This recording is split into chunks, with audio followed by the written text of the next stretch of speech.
जय हिंद, सत श्री अकाल, नमस्कार, प्रणाम, राधे राधे। आप देख रहे हैं अपना पसंदीदा चैनल तेजू फौजी। आज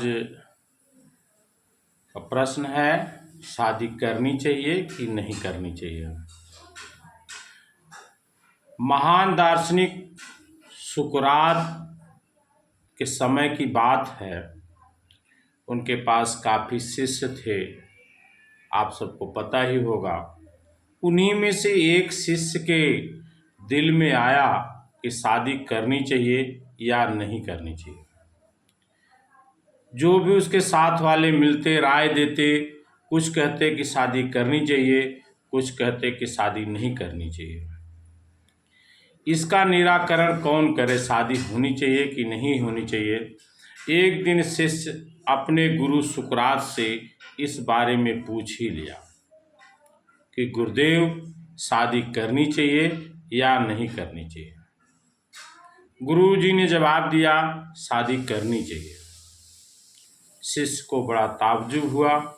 सुनने के बाद शिष्य के दिल में जो लालसा थी वो अपने गुरु से कह ही दिया, क्योंकि गुरु शिष्य का नाता एक पिता पुत्र का भी नाता होता है।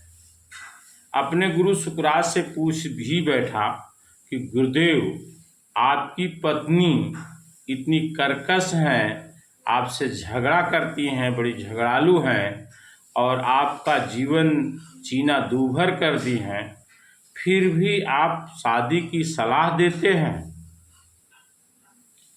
इस पर महान दार्शनिक सुकरात जी मुस्कुराए और मुस्कुरा के बोले कि बेटा, अगर जिंदगी में अच्छी पत्नी मिल गई तो नित नए आपको सफलता के आयाम सीढ़ियाँ चढ़ाएंगी और घर में आपके धन धान्य लक्ष्मी सब आ जाएगी और आप रोज नई सफलता की सीढ़ियाँ चढ़ना शुरू कर दोगे।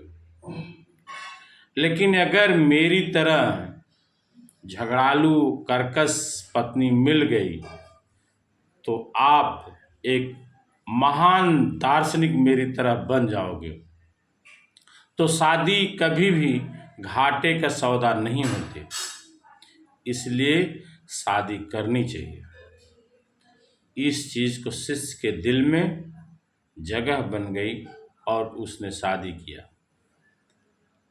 इस कहानी से तात्पर्य यह है कि घर की लक्ष्मी घर को बहुत ऊंचे स्तर पर ले जा सकती है और बहुत नीचे स्तर तक भी गिरा सकती है।